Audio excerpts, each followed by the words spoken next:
Hello friends, welcome to our channel ভালো লাগা। আজকে আবার তোমাদের সামনে একটা নতুন রেসিপি নিয়ে চলে এলাম। জানো তো আমার যা ভালো লাগে সেটাই আমি তোমাদের সামনে প্রেজেন্ট করার চেষ্টা করি। যে জিনিসটাই ভালো লাগে সেটাই করে ফেলি, আর করে সঙ্গে সঙ্গে মনে হয় তোমাদের সঙ্গে শেয়ার করতে, আর তখন তোমাদের সঙ্গে শেয়ার করার জন্য ভিডিও বানিয়ে ফেলি। তো সেরকমই আজকে একটা প্ল্যানিং করে একটা জিনিস করতে চলেছি। আজকে আমি মাটনটা আমরা অনেকভাবেই খাই, আজকে আমি একটু অন্যভাবে মাটনটাকে করতে চলেছি। আমরা আজকে করতে চলেছি অথেন্টিক মশালা মাটন। মশালা মাটনটা করার জন্য আমি যেটা করেছি আর কি, যেটা নিয়েছি সেটা একটু দেখে নাও। মাটন শুনলেই তো আমাদের বাঙালিদের কাছে অতি প্রিয়, নট অনলি বাঙালি, সবার কাছেই খুবই প্রিয় এবং জিভে জল চলে আসার মতো একটা অবস্থা। সেই রকমই রেসিপিটাকে আরও সুন্দর করলে কি হয়, আমাদের অ্যাট্রাকটিভনেসটা আরও বাড়ে, আরও ইচ্ছে করে। তো সেরকমই চেষ্টা করছি, চলো দেখা যাক কি হয়। এটা অত্যন্ত সুস্বাদু হওয়ার কথা। আমি এখানে 1 কিলো মাটন নিয়ে নিয়েছি।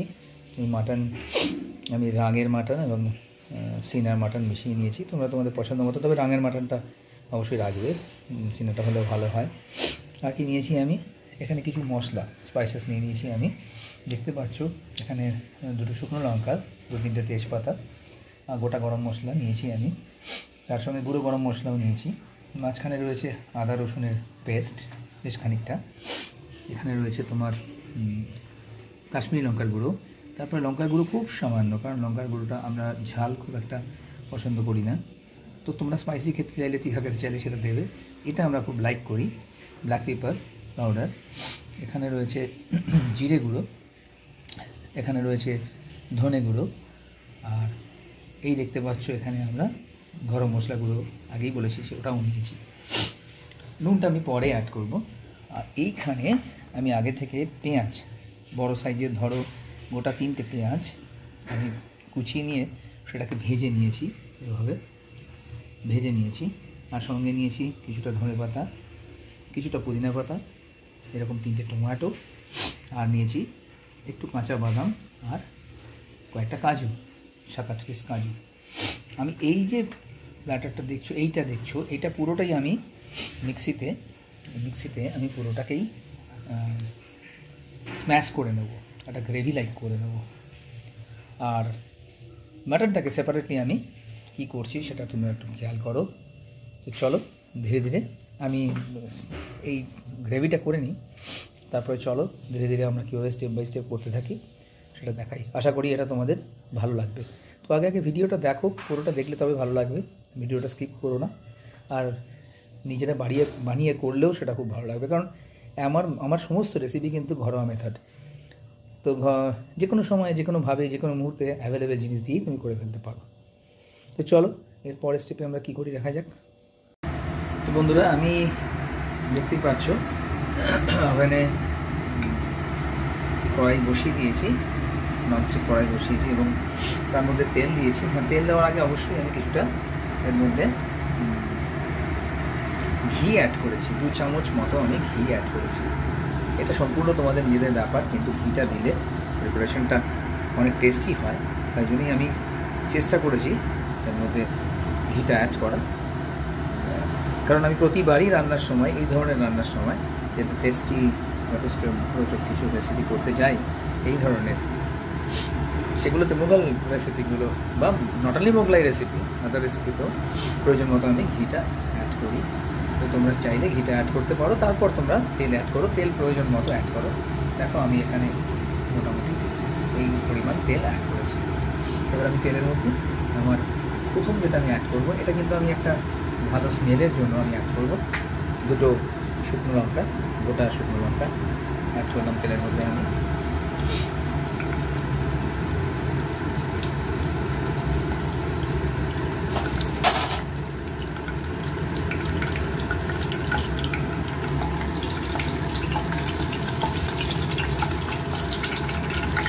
আর আমি অ্যাড করেছি কয়েকটা তেজপাতা, আর তার সঙ্গে গোটা গরম মশলা, দারচিনি, এলাচ এবং লবণ, খানিকটা চিনিও আমি এই সময় অ্যাড করে দেবো। চিনিটা আমি অ্যাড করলাম, এটা ক্যারামেলাইজ হলে একটা অথেন্টিক কালার আসে এবং এই কালারটা যথেষ্ট ভালো লাগে, রেসিপিটাকে যথেষ্ট অ্যাট্রাকটিভ করে। আর তার সঙ্গে চিনিটা তোমরা কিন্তু ডিপেন্ড করছে তোমাদের পছন্দের ওপর, তবে আমার মনে হয় নুন চিনির মিশ্রণটা সবসময় একটা গুড টেস্ট দেয় খাবারকে। আর ইতিমধ্যে দেখো আমি যেটা দেখিয়েছিলাম, এই ভাজা পেঁয়াজ আদার্স সব কিছু দিয়ে আমি গ্রেভিটা টমেটো, পুদিনা পাতা, ধনে পাতা দিয়ে আমি এটা এইভাবে কিন্তু স্ম্যাশ করে নিয়েছি মিক্সিতে।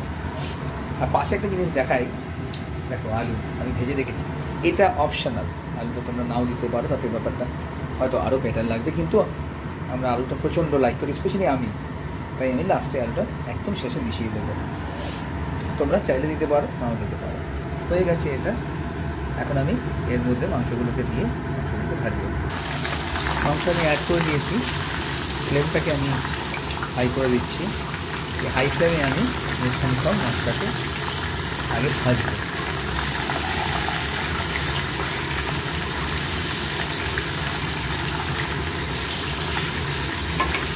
অন্তত মিনিট 4-5 আমি মাংসটাকে ভাজবো। আমি যেহেতু আগে থেকে কিছু মিক্স করিনি, তাই ভাজার সময় কিন্তু মাংসের মধ্যে প্রয়োজন মতো নুনটা অ্যাড করে দিচ্ছি। আমি কিন্তু এই সময় নুন এবং হলুদ দুটোই অ্যাড করে দিয়েছি এবং মাংসটাকে হাই ফ্লেমে আমি ফ্রাই করছি। আমি বলেছিলাম মিনিট 5 আমি মশলাকে হাই ফ্লেমে এইভাবে ফ্রাই করে নেব। তারপর আমি এক এক করে মশলাগুলো মেশাবো। মাংসটা ফ্রাই করছি, মিনিট 5 মাংসটা ভাজা হয়ে গেছে। এবার আমি ফ্লেমটা কমিয়ে সমস্ত মশলাগুলো একে একে মধ্যে অ্যাড করবো। যে মশলাগুলোর কথা আমি বলেছিলাম, এবং গরম মশলা আগে প্রথম আমি আদা রসুনটা দিয়ে একটু হালকা নিয়ে নেবো 1-1.5 মিনিট, তারপরে বাকি গরম মশলাগুলো অ্যাড করছি। আমি আদা রসুনটা অ্যাড করে দিয়েছি। এই অবস্থায় আমার ফ্লেমটা কিন্তু মিডিয়াম করে দিয়েছি। একটু খানিকক্ষণ মিক্স দেওয়ার পর, একটু ফ্রাই হওয়ার পর আমি তারপর মশলাগুলো অ্যাড করবো। তখন আমি ফ্লেমটাকে আবার হাই করব। 1.5 মিনিট হয়ে গেছে। আদা রসুনের একটা ভাজা গন্ধ বেরোচ্ছে। এবার আমি ধীরে ধীরে এর মধ্যে মশলাগুলো সমস্ত অ্যাড করে দিচ্ছি। এই সমস্ত মশলাগুলো আমি এর মধ্যে অ্যাড করে দিচ্ছি।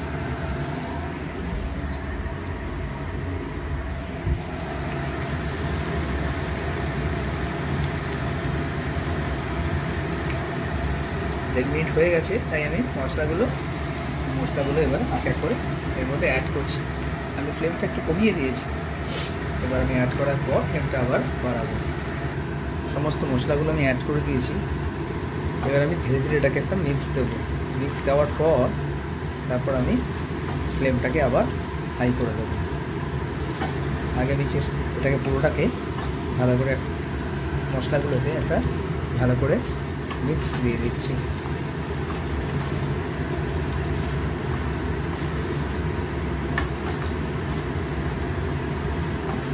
দেখুন কীভাবে কালারটা চেঞ্জ হচ্ছে, আর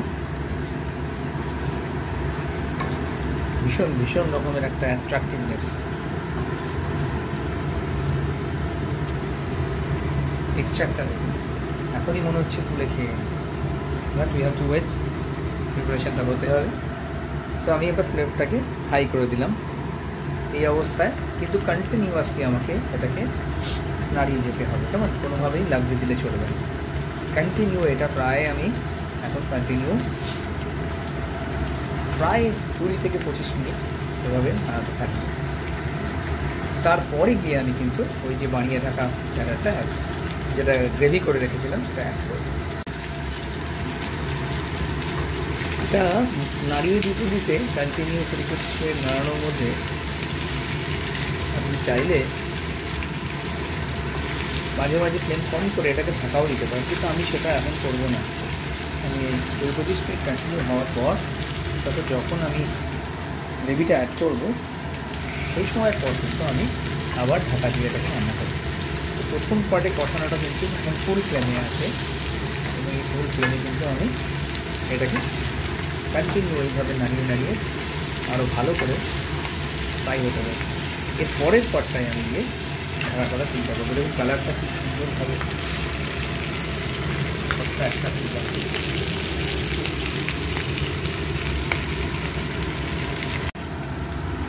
মিনিট 5-7 হওয়ার পর আমি দেখলাম যে কালারটা আস্তে আস্তে চেঞ্জ হচ্ছে। তো আমি ফ্লেমটা একটু কমিয়ে দিলাম, ডিসাইড করলাম আমি এটাকে আর এর থেকে বেশি আর লাকি শোতে এখন দেবো না। সেজন্য আমি চিন্তা করলাম যে আমি এর মধ্যে পরের টেক্সচারটা দিলে যেভাবে হওয়ার কথা, এখন এটাতেই আমি একটু ডিফারেন্টলি করার চেষ্টা করি। অর্থাৎ এই 5-7 মিনিটের পরেই আমি এখন চিন্তা করলাম যে আমি এটার মধ্যে এই গ্রেভিটাকে অ্যাড করে দিই। সুতরাং আমি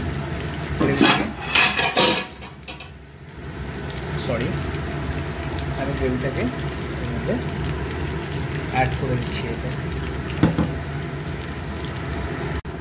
আমি গ্রেভিটা অ্যাড করে দিয়েছি এবং তারপর ভালো করে একটা মিক্স আমি দিয়েছি। এবার কিন্তু আমি এটাকে ঢাকা দিয়ে দেবো এবং ঢাকা দিয়ে আমি এটাকে ধীরে ধীরে হতে দেবো এবং মিডিয়াম ফ্লেমটাকে কিন্তু আর আমি হাই ফ্লেম রাখবো না। আমি এবার এটাকে মিডিয়াম ফ্লেম করে দেবো।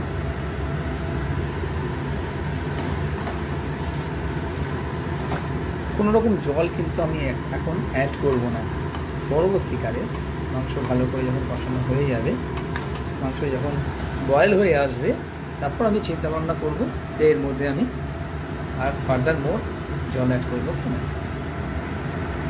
এই সময় কিন্তু ফ্লেমটা আমি মিডিয়ামই রাখবো, ফ্লেমটা কিন্তু আর আমি হাই রাখবো না, মিডিয়াম টু লো।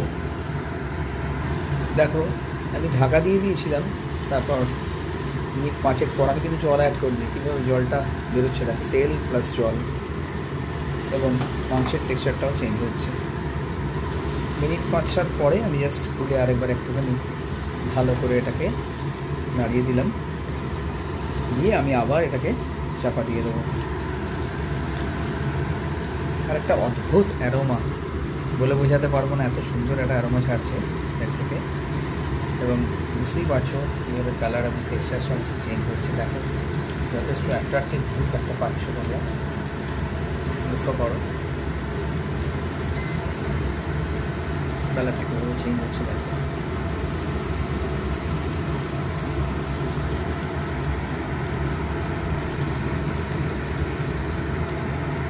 আমি আবার একটু নাড়িয়ে এটাকে চাপা দিয়ে দিই। এভাবে কন্টিনিউ প্রায় আমি 40-45 মিনিটস করবো। করার পর আবার আমি দেখবো যে মাংসটার পজিশানটা কী, কতটা মাংসটা সেদ্ধ হয়েছে। আমি এভাবে আবার নাড়িয়ে ওটাকে ঢাকা দিয়ে দিয়েছি। তো আবার আমি 5-7 মিনিট এভাবে রাখবো, তারপর আবার তুলে দেখবো পজিশানটা কী। আমি কিন্তু ফ্লেমটা মিডিয়াম করে দিয়েছি।